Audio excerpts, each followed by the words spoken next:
Chapter 5. Learning to live alone.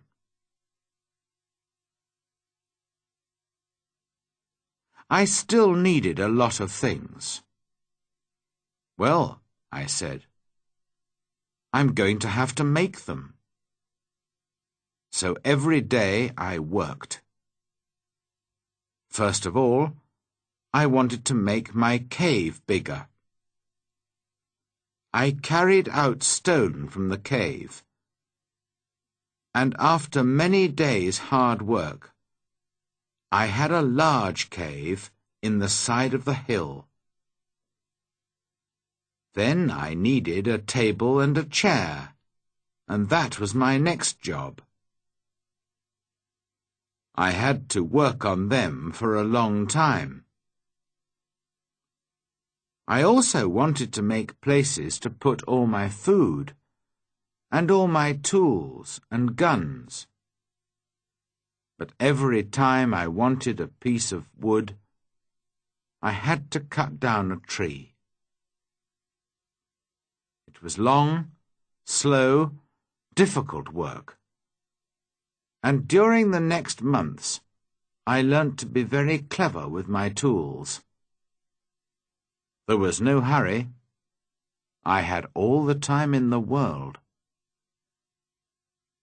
I also went out every day, and I always had my gun with me. Sometimes I killed a wild animal, and then I had meat to eat. But when it got dark, I had to go to bed because I had no light. I couldn't read or write because I couldn't see. For a long time, I didn't know what to do. But in the end, I learnt how to use the fat of dead animals to make a light. The weather on my island was usually very hot, and there were often storms and heavy rain. The next June, it rained all the time, and I couldn't go out very often.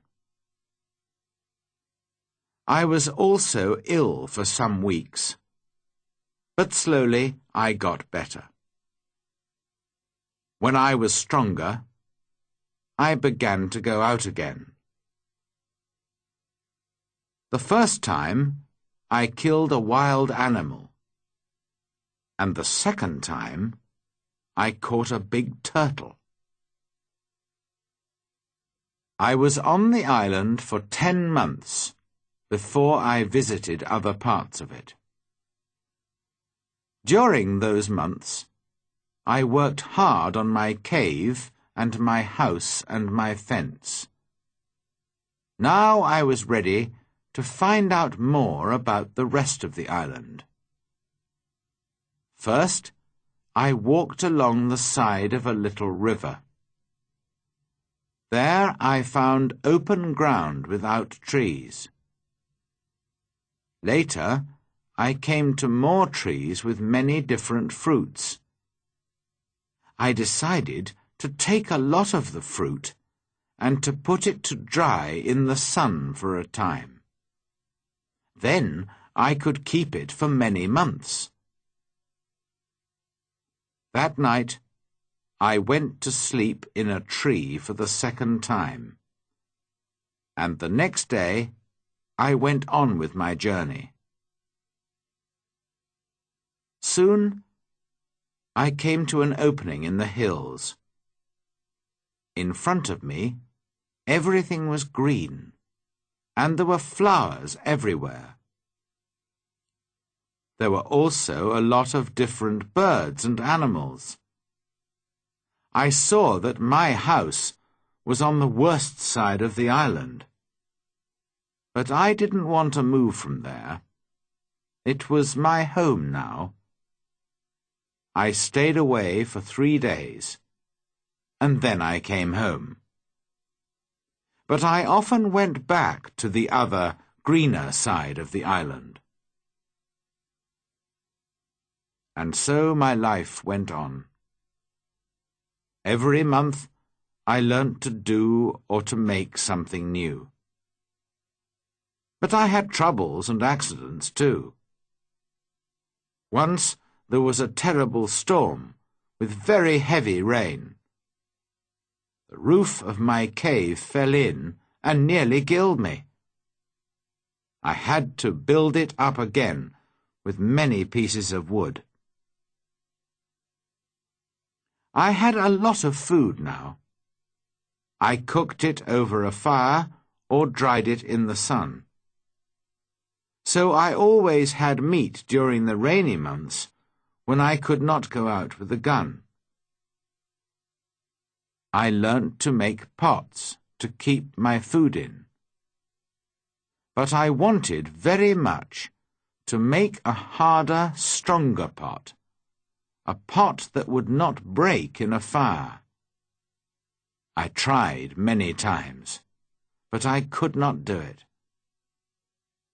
Then one day I was lucky. I made some new pots and put them in a very hot fire. They changed colour, but did not break. I left them there for many hours, and when they were cold again, I found that they were hard and strong. That night I was very happy. I had hot water for the first time on the island. By then, I also had my own bread. That was luck too. One day I found a little bag. We used it on the ship to keep the chickens' food in. There was still some of the food in the bag, and I dropped some of it onto the ground. A month later, I saw something bright green there. And after 6 months, I had a very small field of corn. I was very excited.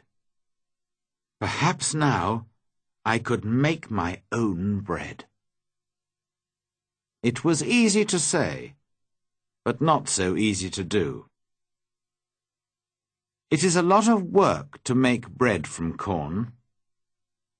Many people eat bread, but how many people can take corn from a field and make bread out of it without help?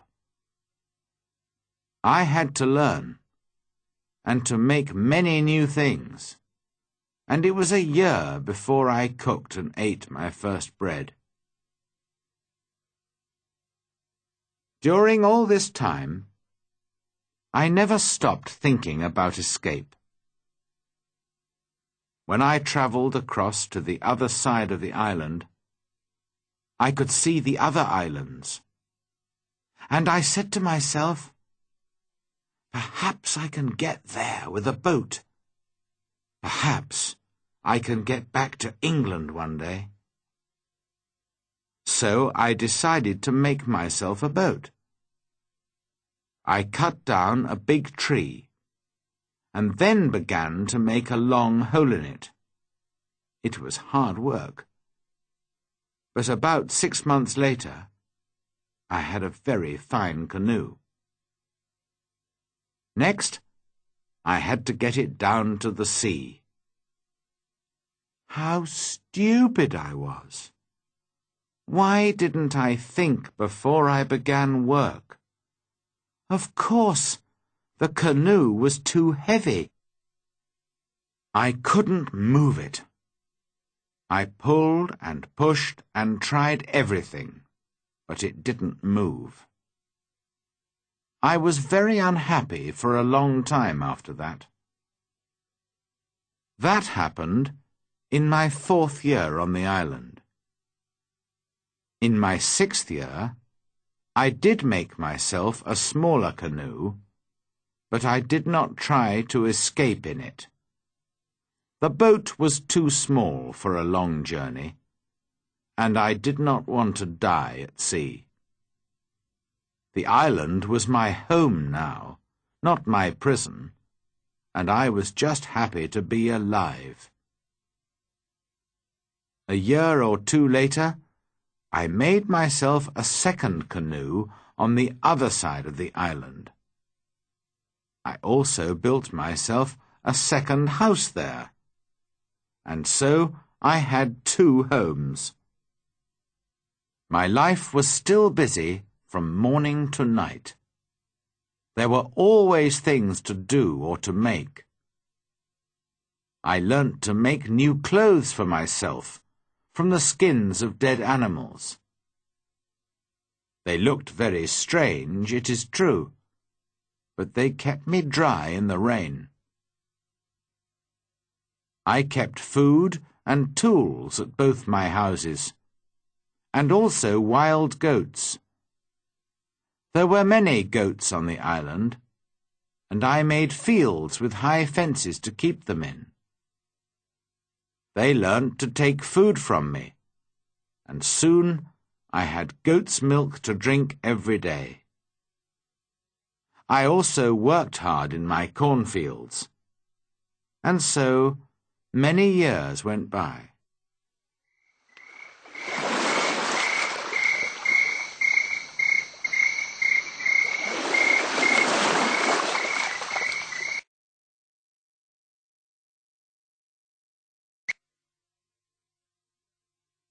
Chapter 6.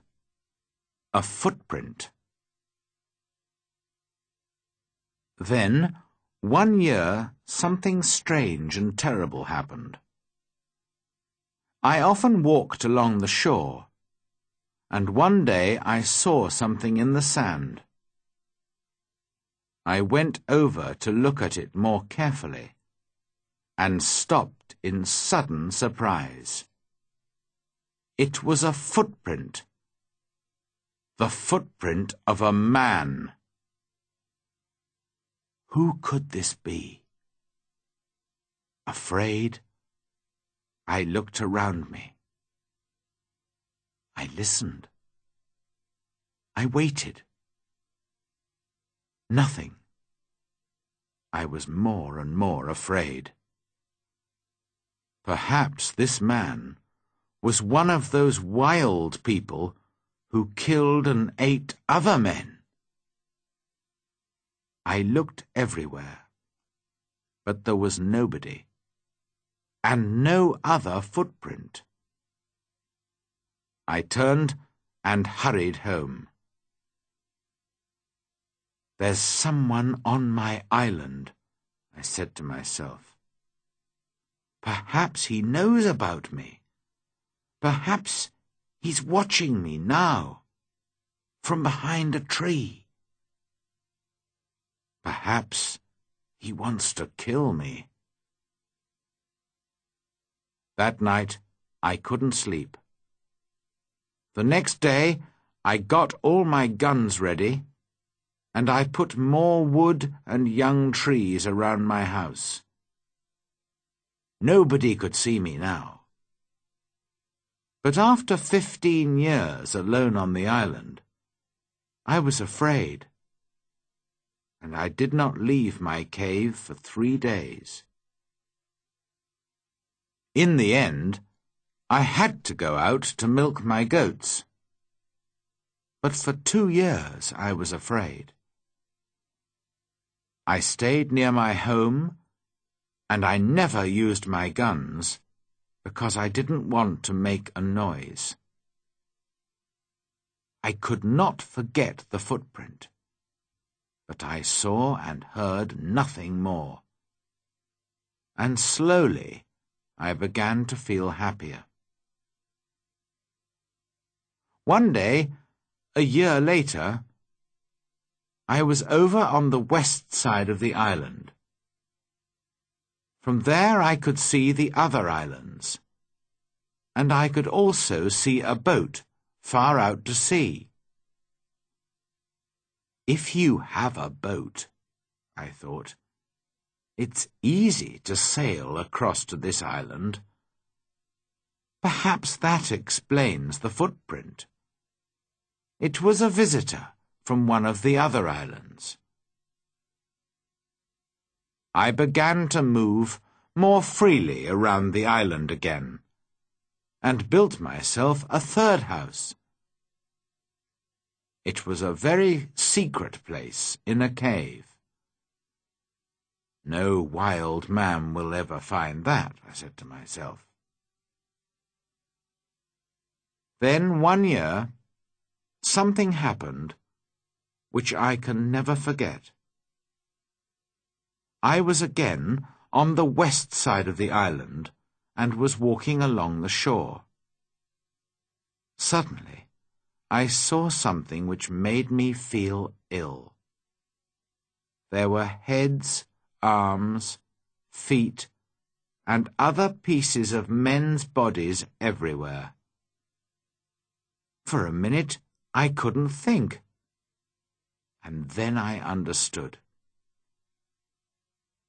Sometimes there were fights between the wild men on the other islands. Then they came here to my island with their prisoners to kill them, cook them, and eat them. Slowly, I went home, but I was very angry. How could men do this? For many months, I watched carefully for the smoke from fires, but I didn't see anything. Somehow, the wild men came and went, and I never saw them. I was angry and afraid. I wanted to shoot them all. But there were many of them, and only one of me. Perhaps I can shoot 2 or 3, I said to myself. But then they will kill and eat me. Then, one morning in my 23rd year on the island, I was out in my fields, and I saw the smoke from a fire. Quickly, I went up the hill to watch. There were 9 men around the fire, and they were cooking their terrible food. Then these wild men danced round the fire, singing and shouting. This went on for about 2 hours, and then they got into their boats and sailed away. I went down to the shore and saw the blood of the dead men on the sand. The next time they come, I'm going to kill them, I said angrily.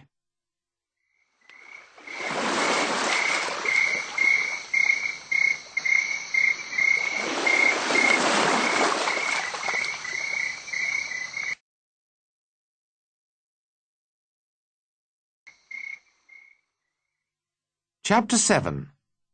Man Friday. For 2 years, I never went anywhere without my gun. I felt lonely and afraid, and had many sleepless nights. One night, there was a very bad storm, and I thought I heard the sound of guns out at sea.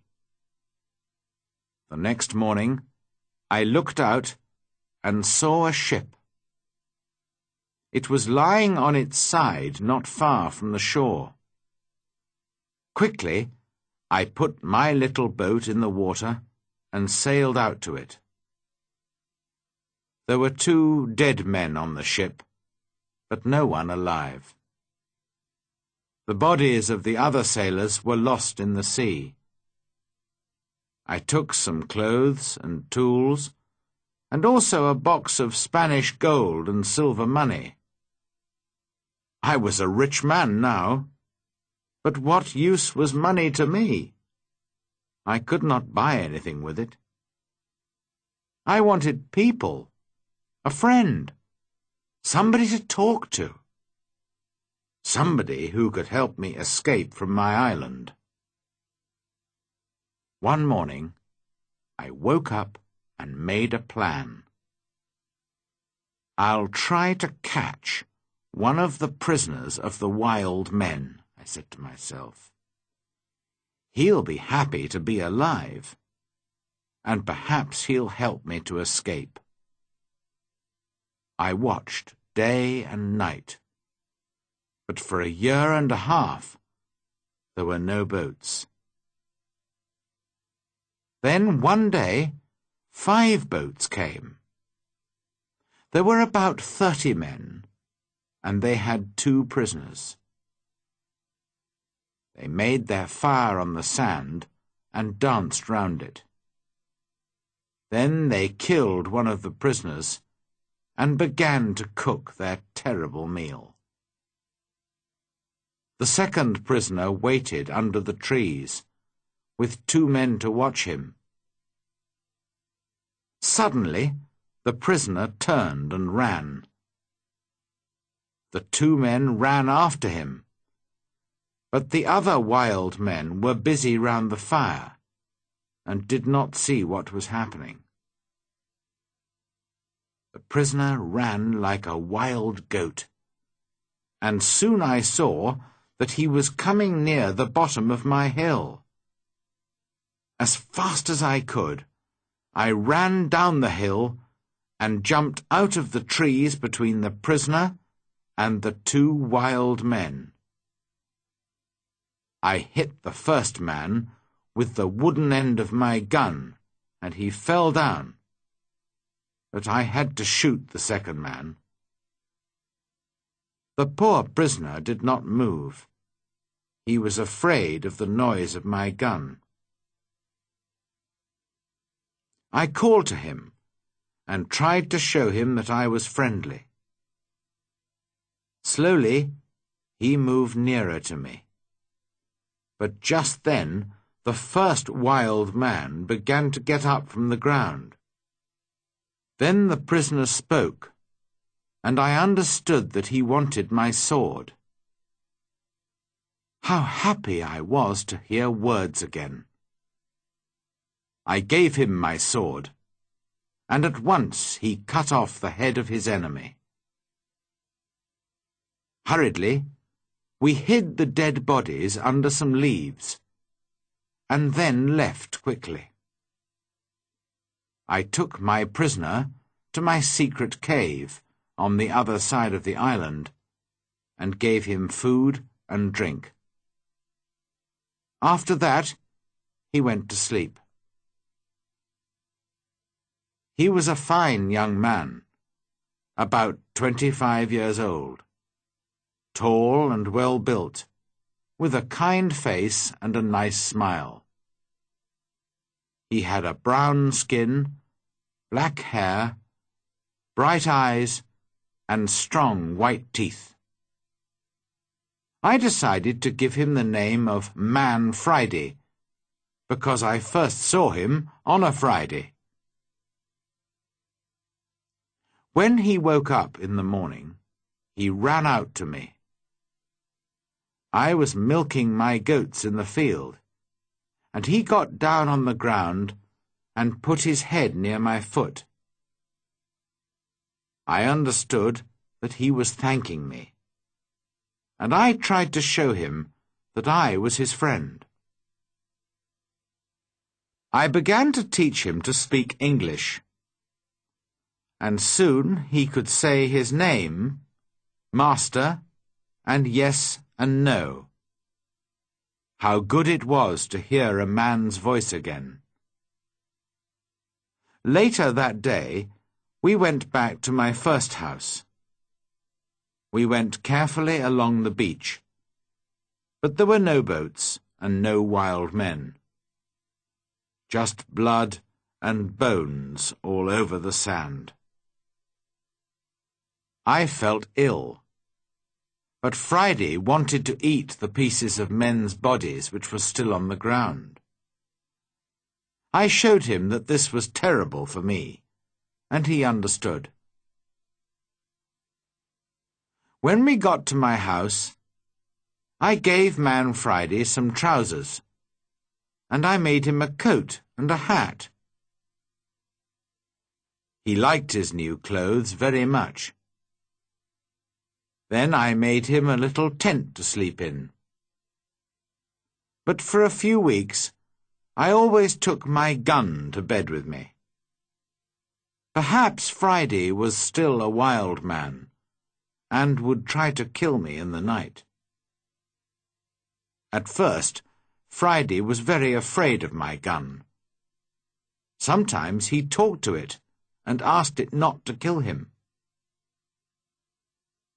Friday was a quick learner, and his English got better day by day. He helped me with the goats and with the work in the cornfields, and soon we were good friends. I enjoyed teaching him, and most of all, having a friend to talk to. This was the happiest of all my years on the island. Friday and I lived together happily for 3 years. I told him the story of my adventures and about life in England, and he told me about his country and his people. One day we were at the top of the highest hill on the island, and we were looking out to sea. It was a very clear day, and we could see a long way. Suddenly, Friday began to jump up and down, very excited. "What's the matter?" I said. "Look, Master, look!" Friday cried. "I can see my country. Look over there." I looked, and there to the northwest, between the sea and the sky, was a long, thin piece of land. I learnt later that it was the island of Trinidad, and that my island was in the mouth of the river Orinoco on the north coast of South America. I began to think again about escape. Perhaps Friday wanted to go home too. Perhaps together we could get to his country. But what then? Would Friday still be my friend? Or would his people kill me and eat me? I took Friday to the other side of the island and showed him my big canoe. It still lay under the trees. It was very old now, and there were holes in the wood. "Could a boat like this sail to your country, Friday?" I asked him. "Oh, yes," he answered. "A boat like this can carry a lot of food and drink." "Then we'll make another canoe like it, and you can go home in it," I said. But Friday looked very unhappy. "Why are you angry with me?" he asked. "What have I done? Why do you want to send me home?" "But I thought you wanted to go home," I said. "Yes, but you must come with me. Kill me if you want, but don't send me away from you." Then I saw that Friday was a true friend, and so I agreed to go with him. We began work on the canoe at once. Friday chose the tree himself. He understood wood better than I did, and we cut it down. We worked hard, and in a month the boat was finished. 2 weeks later, it was in the sea, and we began to get ready for our long journey.